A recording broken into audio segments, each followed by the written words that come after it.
ये standard size engineering graphics में आज ऑब्जेक्टिव बता रहे हैं। बहुत सारा ऑब्जेक्टिव जो है जस्ट अभी जो बोर्ड का एग्जामिनेशन हो रहा है इससे ऑब्जेक्टिव कंफर्म है कि आएगा नहीं। इसमें एक है क्या कि standard size of drawing sheet. Standard size of drawing sheet का स्टैंडर्ड साइज क्या होता है, इसका नोटेशन दिया हुआ है A0, A1, A2, A3, A4, A5। ये notation standard size drawing sheet का। इसमें A0 बोलेगा, A0 जिसको A0 बोलेंगे, ये A0 इसका हम जो डायमेंशन दिए यहाँ पे रहेगा वो 1189 mm गुना 841 mm। यहाँ पे 1189 mm गुना 841 mm ये है। इसको हमको पूछेगा ऑब्जेक्टिव में कि स्टैंडर्ड साइज ड्राइंग शीट है जिसमें 889 mm गुना 841 mm जिसका डायमेंशन होगा वो साइज का क्या नाम है, तो हम ये दे देंगे A0 ड्राइंग शीट का साइज जो होता है वो 189 mm लंबाई और 841 mm इसका चौड़ाई होता है। अब दूसरा है इसी को A0 का क्या होता है, A1 का क्या होता है drawing sheet standard size A1 का होता है 841 mm गुना 594 mm। अगर पूछेगा कि जिस ड्राइंग शीट का डायमेंशन 841 mm गुना 594 mm है तो उस ड्राइंग शीट का नाम क्या देंगे, A1 साइज का ड्राइंग शीट हो गया। A2 साइज जब आते हैं तो 594 गुना 420 mm का, तो ये A2 साइज का होगा। A3 साइज का होगा 420 mm गुना 297 mm होगा। A4 साइज का होगा 297 mm गुना 210 mm होगा। A5 का जो होगा 210 mm गुना 149 mm होगा। इसमें हमको याद रखने का आसान तरीका क्या है कि ये जो A0 है स्टैंडर्ड साइज 1189 mm गुना 841 mm, ये एक याद रखना। अब हमको क्या करना है कि जस्ट इसका आधा करना, मतलब ये 841 mm क्या होगा A1 और जस्ट इसका आधा हमको कर देना, यहाँ पे इसका ये कर देना लगभग ये इसका, यहाँ पे इसको लिख देंगे, इसका आधा कर देंगे, फिर यहाँ पे इसको लिख देंगे, इसका आधा कर देंगे यहाँ से, फिर इसको यहाँ से लिख देंगे, इसका आधा कर देंगे यहाँ से लगभग, ये यहाँ से इसको लिख देंगे, फिर इसको ये आधा कर देंगे लगभग में, ये यहाँ से लिख देंगे, फिर ये आधा कर देंगे। इसलिए लॉजिक याद करने का यहाँ पे दिया हुआ है ड्राइंग शीट। ये क्या होगा देख सकते A1, A0, A1, A2, A3, A4, A5 इस सारे का डायमेंशन याद रखने का लॉजिक है। सिर्फ ये याद रखना है 1189 mm गुना 841 mm, तो ये यहाँ पे लिख देना है 841 mm गुना इसका आधा कर देना 594 लगभग के आसपास होगा। और इसका हमको यहाँ लिख देना है, इसका आधा कर देना है, इसको यहाँ लिख देना है, इसका आधा कर देना है, इसको यहाँ लिख देना है, इसका आधा कर देना है, तो ये सारे ड्राइंग शीट का हमको साइज मालूम हो जाएगा। ऑब्जेक्टिव में पूछेगा कि 420 mm गुना 297 mm का जो डायमेंशन है इस ड्राइंग शीट का उसको क्या बोलते हैं, A3 साइज बोलते हैं। या बोल देगा कि A4 साइज जो होता है उसका डायमेंशन क्या होता है, A0 साइज होता है उसका डायमेंशन क्या होता है, A2 साइज होता है उसका डायमेंशन क्या होता है, ये सारी चीज का हम डायमेंशन लिख दीजिए। इसमें आज बता ये भी पूछता ऑब्जेक्टिव में कि बोले थे कि आज 5-6 ऑब्जेक्टिव पूछता है जिससे इंपॉर्टेंट बताए। इसके पहले बताए थे कि इंजीनियरिंग ग्राफिक्स में ड्राइंग की शीट का साइज के बारे में अभी है ये। फिर कि RF का फुल फॉर्म होता है, कभी कभी पूछता है ऑब्जेक्टिव में RF का फुल फॉर्म क्या होता है। RF का फुल फॉर्म होता है रिप्रेजेंटेटिव फ्रैक्शन, ये फ्रैक्शन होता है रिप्रेजेंटेटिव फ्रैक्शन RF बोलते हैं। RF का फुल फॉर्म रिप्रेजेंटेटिव फ्रैक्शन और इसका डेफिनेशन क्या होता है वो कि it is the ratio of drawing length या scale length to the actual length या of the object is known as RF। मतलब क्या हुआ कि ड्राइंग लंबाई, मतलब ड्राइंग शीट पे ड्राइंग कॉपी पे जो लंबाई बनाते हैं खींच के, कोई चीज का डायमेंशन करके बनाते हैं डायमेंशन लेके, वो लंबाई या स्केल बनाते हैं कितना बड़ा वो लंबाई, ड्राइंग लंबाई या स्केल लंबाई टू द एक्चुअल लंबाई। यानी यहाँ पे RF का डेफिनेशन देंगे ये इट इज द रेशियो, ये फ्रैक्शन है तो रेशियो के फॉर्म में होगा। तो ऊपर में दिया हुआ है कि ड्राइंग लेंथ ऑफ ऑब्जेक्ट या स्केल लेंथ, यानी कोई ड्राइंग बनाते हैं ड्राइंग कॉपी पे उस पे जो लंबाई लेके बनाते हैं वो लंबाई बटे एक्चुअल लंबाई। ये दोनों के रेशियो को ही हम क्या बोलते हैं, आरएफ बोलते हैं। इसका पूछेगा कि आरएफ किसको बोलते हैं, तो लिख सकते हैं it is the ratio of drawing length of object, और इसके बाद scale length to the actual length. Drawing length लें या स्केल लेंथ लें और एक्चुअल लेंथ, इसके रेशियो को हम क्या बोलते हैं, ये। तो कितना बड़ा ड्राइंग बनाना है कॉपी पे और कितना बड़ा स्केल बनाना है कॉपी पे, वो निकालने का फार्मूला होगा। तो यहाँ पे हमको आरएफ गुना एक्चुअल लेंथ, अगर आरएफ मालूम है, एक्चुअल लेंथ मालूम है, तो ये ड्राइंग कॉपी पे कितना बड़ा ऑब्जेक्ट का हमको ड्राइंग बनाना है या स्केल बनाना है, उसके लेंथ को मेजरमेंट करते हैं। लेकिन पूछेगा कि आरएफ को फुल फॉर्म रिप्रेजेंटेटिव फ्रैक्शन और डेफिनेशन पूछेगा, it is the ratio of drawing length बटे एक्चुअल लेंथ। ड्राइंग लेंथ और एक्चुअल लेंथ के रेशियो को हम आरएफ बोलते हैं। ये आरएफ जो है ना, वो आरएफ हमको यूज क्यों करते हैं इंजीनियरिंग ग्राफिक्स में या इंजीनियरिंग ड्राइंग में। आरएफ क्या करता है कि किसी भी ऑब्जेक्ट के लंबाई को कम करना, किसी भी ऑब्जेक्ट के लंबाई को बराबर कर देना और किसी भी ऑब्जेक्ट के लंबाई को हमको बड़ा कर देना। यानी इसका काम है कि बड़ा लंबाई को छोटा करना, छोटा लंबाई को बड़ा करना, दोनों काम है इसके लिए। तो कब इसका कौन सा रेशियो रहता है ड्राइंग लंबाई एक्चुअल लंबाई में, इसका एक तीन कंडीशन आता है कि जब हम स्केल बनाते हैं तो आरएफ का वैल्यू हम कितना लेंगे, तो रिड्यूसिंग स्केल होगा, इनलार्जिंग स्केल होगा और क्या बोलते हैं, सेम साइज स्केल होगा।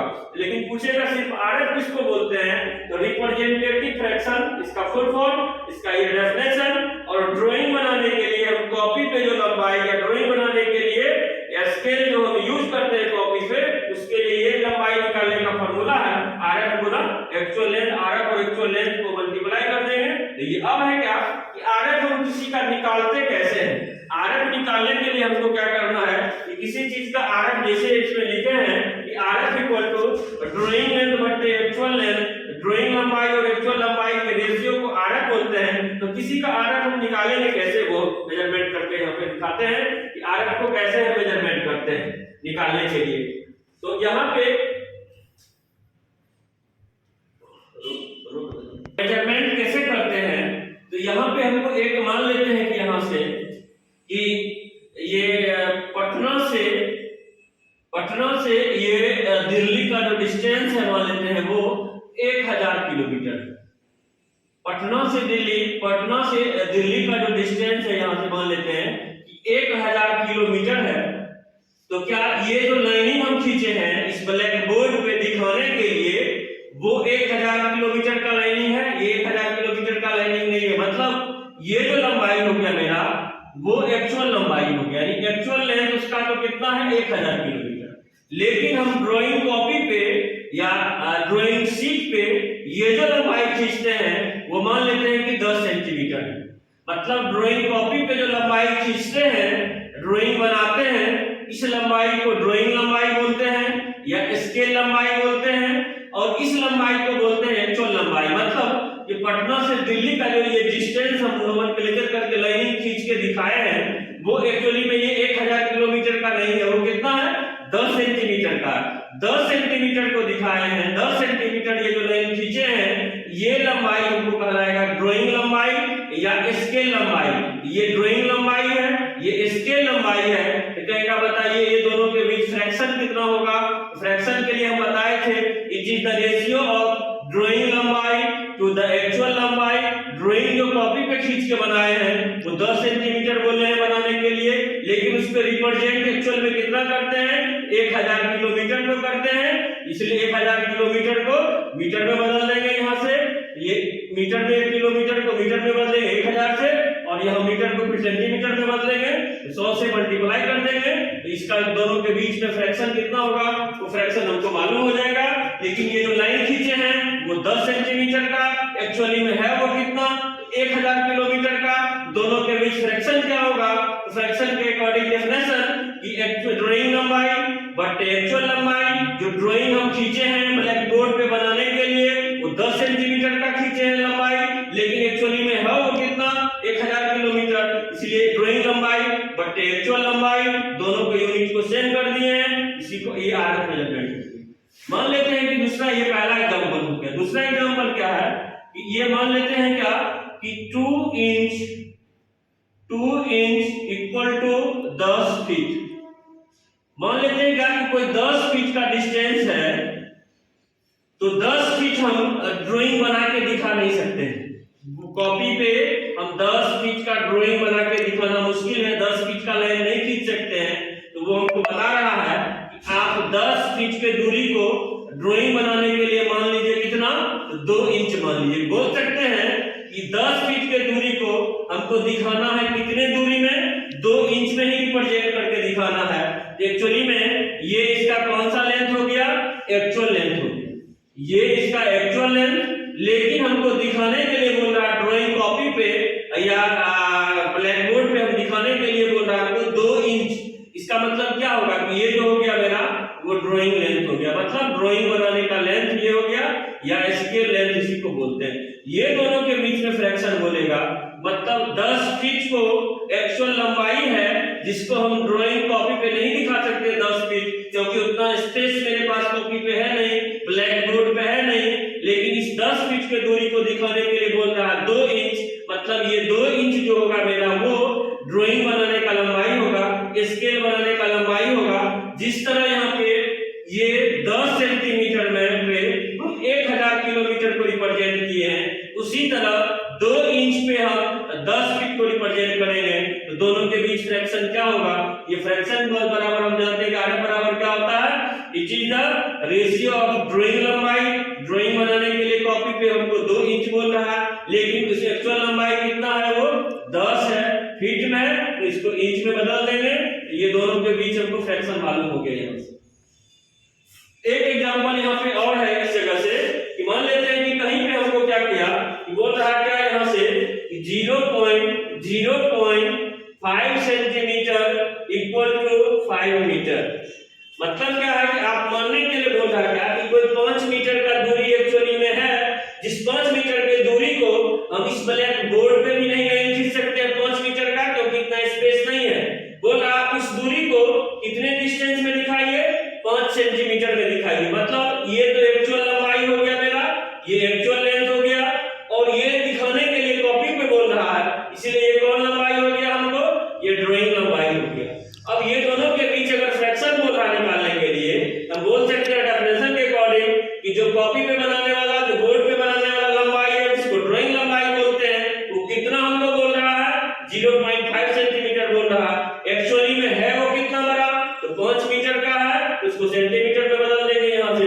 ये दोनों के बीच फ्रैक्शन ये हो गया। अगर हमको फ्रैक्शन निकालने के लिए बोलेगा तो हमको ये चेक करना है कि एक्चुअल लंबाई क्या है और ड्राइंग लंबाई क्या है। मतलब ये 5 मीटर हम इस पे लाइन खींच नहीं सकते हैं, 5 मीटर का हम बना के नहीं दिखा सकते हैं, तो 5 मीटर का नहीं दिखाएंगे। तो बोल रहा है कि आप 5 मीटर को 0.5 सेंटीमीटर पे ही दिखाइए।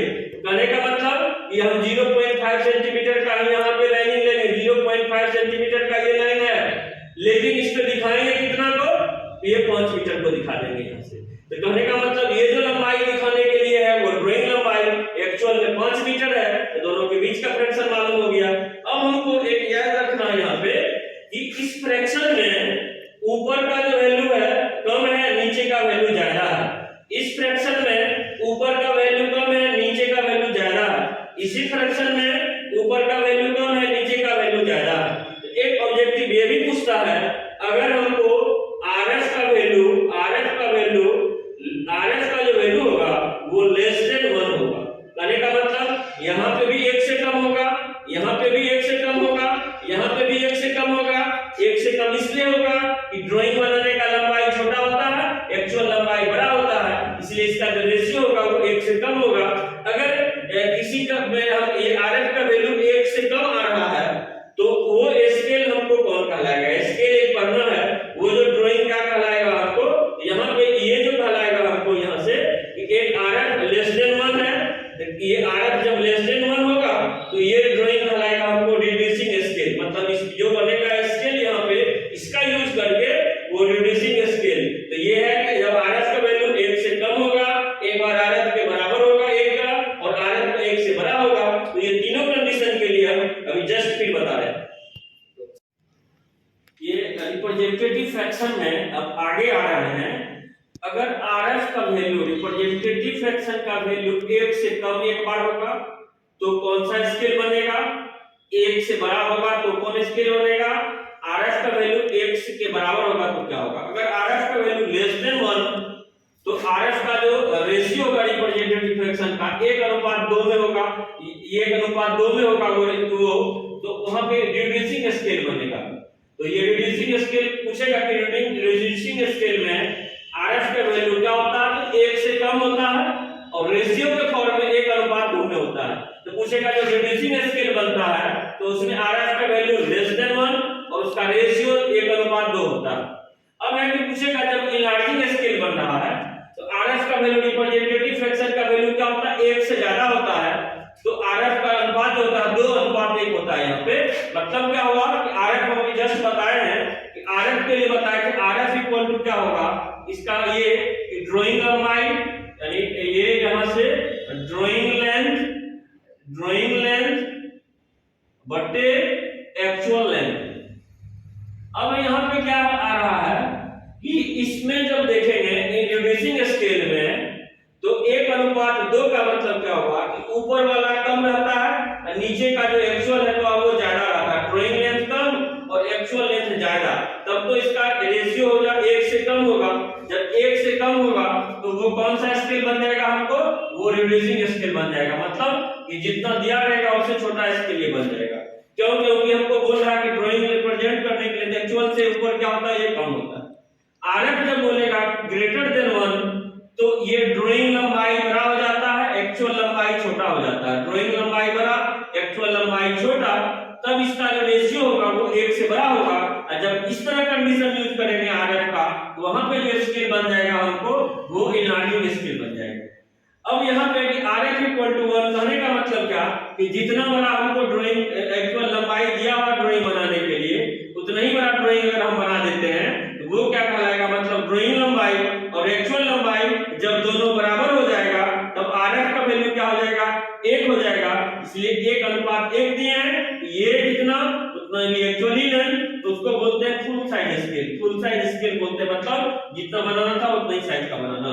एक बार ये कम रहता है, ये ज्यादा रहता है तो इसका अनुपात 1 से कम होता है, तो उस कंडीशन में रिड्यूसिंग स्केल, ये ज्यादा रहता है ड्राइंग लंबाई, एक्चुअल लंबाई कम रहता है, उस कंडीशन में RF का वैल्यू 1 से ज्यादा तो वो इनलार्जिंग स्केल बन जाएगा। जब दोनों बराबर रहता है तो बोलते हैं फुल साइज स्केल। अब इसको समझना है कि इनलार्जिंग क्या होता है, फुल साइज क्या होता है। ये अगर हम ये इस जगह पे हम मान लेते हैं कि कोई लाइन AB है, AB कोई लाइन है जो 10 सेंटीमीटर का है, 10 सेंटीमीटर का ये लाइनिंग है, 10 सेंटीमीटर का लाइनिंग यहाँ पे है, 10 सेंटीमीटर है, एक्चुअली में ये 10 सेंटीमीटर का लाइनिंग है। 10 सेंटीमीटर को हम दिखा दिए हैं यहाँ पे, तो ये 10 सेंटीमीटर को दिखा दिए, 1 मीटर का कोई लाइनिंग है जिसको हम दिखा दिए हैं यहाँ पे हमको ये 10 सेंटीमीटर। एक्चुअली में ये लंबाई कितना था, ये लंबाई 10 सेंटीमीटर का है, लेकिन एक्चुअल उसका ड्राइंग दिखाने के लिए हम कितना लंबाई का यूज किए हैं, 10 सेंटीमीटर का, लेकिन उस पे रिप्रेजेंट कितना किए हैं, 1 मीटर का। यानी 1 मीटर का लाइनिंग को हम 10 सेंटीमीटर में दिखा दिए, मतलब बड़ा लाइनिंग को छोटा में दिखा दिए, तो वो स्केल जो बनेगा क्या होगा, बड़ा से जो छोटा होता है वो क्या होता है, रिड्यूसिंग स्केल। अब इसी को हम क्या करते हैं, ये 10 सेंटीमीटर का लाइनिंग नहीं है, ये क्या मान लेते हैं यहाँ से 1 मीटर का ये रिप्रेजेंट करते हैं, जिसको हम 2 मीटर में दिखा देते हैं। मानी 2 मीटर का ये लाइन, 2 मीटर का एक लाइनिंग खींच देंगे जिसपे दिखाएंगे 1 मीटर को, तो वो क्या बन जाएगा, हमको इनलार्जिंग स्केल। 1 मीटर का लाइन खींचना है और 1 ही मीटर लाइन खींच के हमको दिखा भी दिए, उसको बोलते हैं फुल साइज स्केल। ऑब्जेक्टिव पूछेगा RF का अनुपात अगर 1:2 होगा